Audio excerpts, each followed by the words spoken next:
Hey, gang, we back!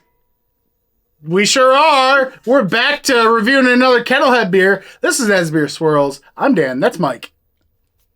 All sorts of good stuff. What are we drinking? Yeah. Mike, this is a beer from the Kettlehead Brewing Company, obviously, as we already said it. This is their Chubsta.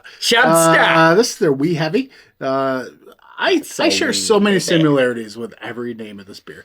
I'm a Wee Heavy, and some call me a Chubsta. I call it anyways, so this is their Scotch Ale coming in 8% ABV and a can on date of 2/6/2025. So we're about just short of 3 months. So I picked this up a recent trip to New Hampshire, and I got to visit Kettlehead. And, nice. They sell beer in singles. Who would have thunk? So I picked this up. How they figured out how to do that. Well, I did have this on tap in a flight, but I had some meals and stuff, so I wasn't. Oh my! All I remember is I liked it a lot. Right. So they used the experimental hop with this HBC 472. So yeah, all I remember about this is I remember this being one of my favorites that I tried that day. Okay, so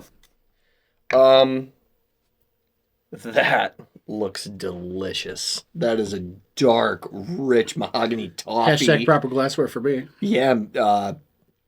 Yep. Nice little tan khaki rocky head on it. Foamy on top. Yeah, I got a lot more head. Wow. Well, you hard poured that bitch. Yeah, I did. It looks fantastic. It's very loud foam. It is. It's very loud. It's like Rice Krispies foam. It's like being at Chili's when they bring the fajita thing over.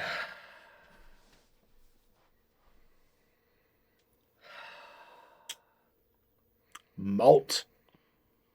Do you like malt? I like malt. I like malt.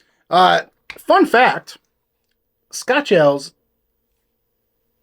were not your favorite beer style. No. Still to this day, maybe not. Oh, I like Scotch ales way more than I used to. Before I used to really beer. Not like for initial the heydays of me drinking craft beer, I was like, because I remember I was like, oh, I'll get the Scotch ale. You're like, get fucked. I don't want it. I don't want it. Yeah, I like Scotch ales a lot more now. Okay.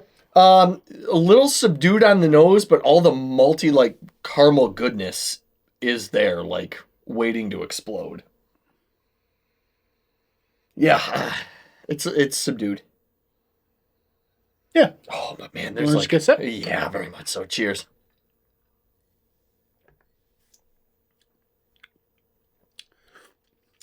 Oh, yeah. Oh, my... It's a sweet malt, boy. Oh, that is sweet malts, raisin, stone. Oh my God, stone! It's just like exploding. Yeah, real nice stone fruit, like a Fig Newton kind of note to it. It's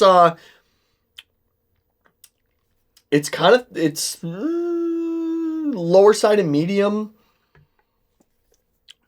A little grape in there. Mouth feels heavy. Yeah.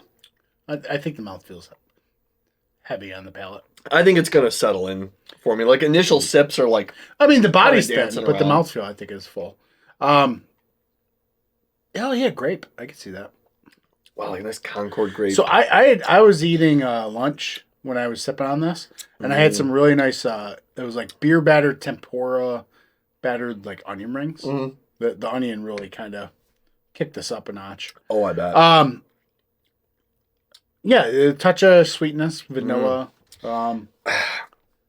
Yeah, I think this is gonna like it's fairly a little smoke, a little cooler than room temperature. Yep.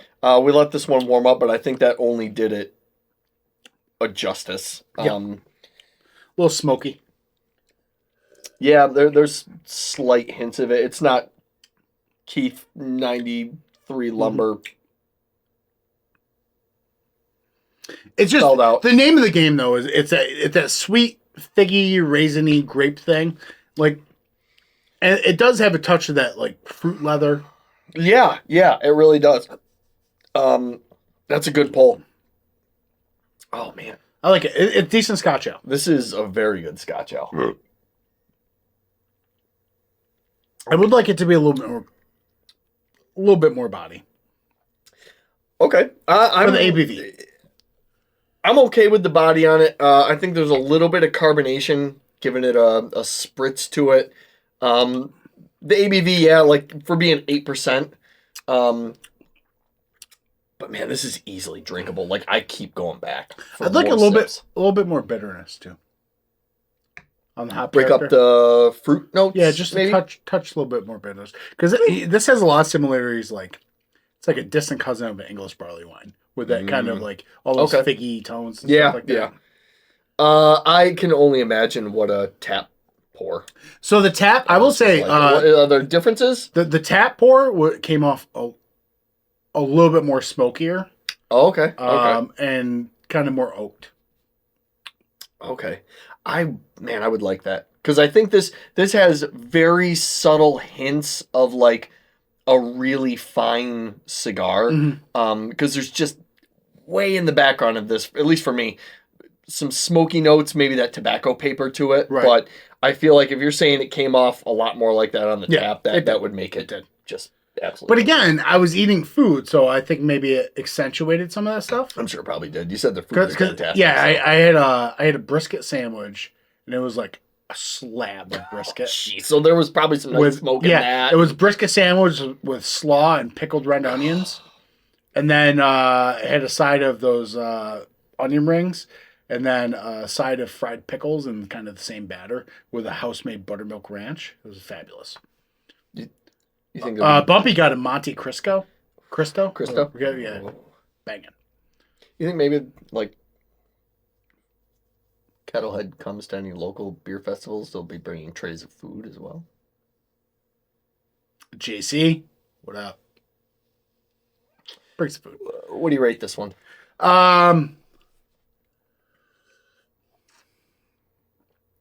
Give it a 4 in the world of Scotch ales. Yeah, I'm right there with you.